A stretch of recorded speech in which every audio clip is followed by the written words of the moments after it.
Setting up dynamic number insertion. The first step in setting up dynamic number insertion is to choose between having a single number or a number pool. If you choose single number, you'll have access to source-based DNI and URL-based DNI. If you choose number pool, then you will have access to session-based DNI. One thing to keep in mind is, if you decide on a number pool, choose your area code or a toll-free. Next to quantity, you'll enter a 1. Then you'll contact our support team via email at support@conversa.com or via phone at 855-655-8324 to request the desired quantity. Once we receive that request, we'll update the quantity for you and you'll be set.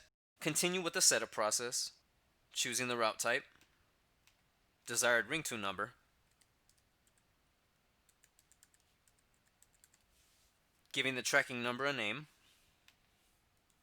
Next, you'll choose your ad source. Activating voicemail, setting caller ID, those are optional. Once you have this information filled out, scroll down to Advanced Tracking Number Settings and select Dynamic Number. You'll see here that in the host domain we have the wildcard character. The reason for that is, if you're using a web hosting service, it is highly recommended to use that character so that it includes all and ensures the code works on any domain where you'd like to deploy it. If you'd like to limit the DNI code to work on a specific domain you have assigned, enter it here. Next is the referring website. This will determine when your dynamic numbers will show. For example, if you choose Google Paid, your number pool will show visitors who will refer to your site through the Google Paid ad. DNI type. Going back to what I mentioned earlier, if you select single number, then you'll have access to source-based DNI and URL-based DNI. If you select number pool, you'll have access to session-based. Now, a benefit of using session-based is that you're able to track visitors on a browser session level.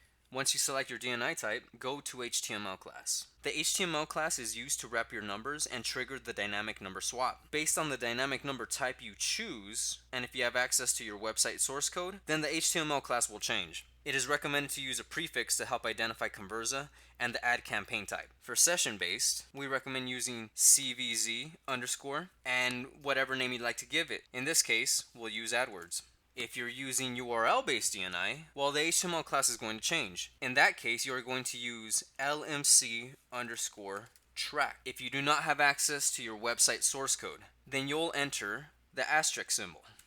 If you go this route, you'll have to set this up using Google Tag Manager. Please refer to our knowledge base and search for Setting Up DNI with Google Tag Manager. For this example, since we're using session, we'll use CVZ underscore AdWords. If you'd like to add custom parameters, you'd select here, enter your parameters here and save.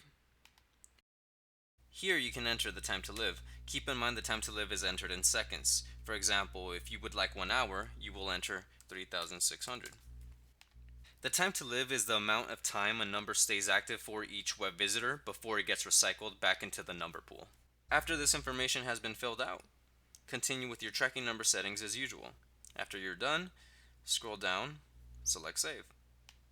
After you have saved your number, on the left sidebar, select Settings, Customization, DNI. This will contain a list of any DNI numbers that have been set up within that group. Click Copy Code. Highlight the script, copy. This will be placed in the head section on any pages where you'd like the numbers to swap. This is an example of what it'll look like.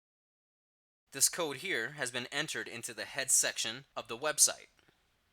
Now, a few things to keep in mind. If you're using a template-based site such as WordPress, this code only needs to be applied once on your theme's header. Using a child theme or a plugin to deploy the code is definitely recommended. You can use Google Tag Manager to deploy the header script. For using Google Tag Manager, please refer to our video in our knowledge base called Setting Up DNI with Google Tag Manager.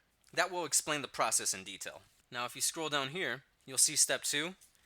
Use the HTML class that you created earlier during the tracking number setup to wrap any numbers you'd like to swap. Here's an example of what that code will look like.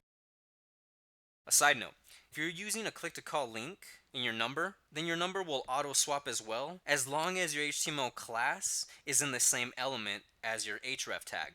You must use the correct number format in your link. It should look like this.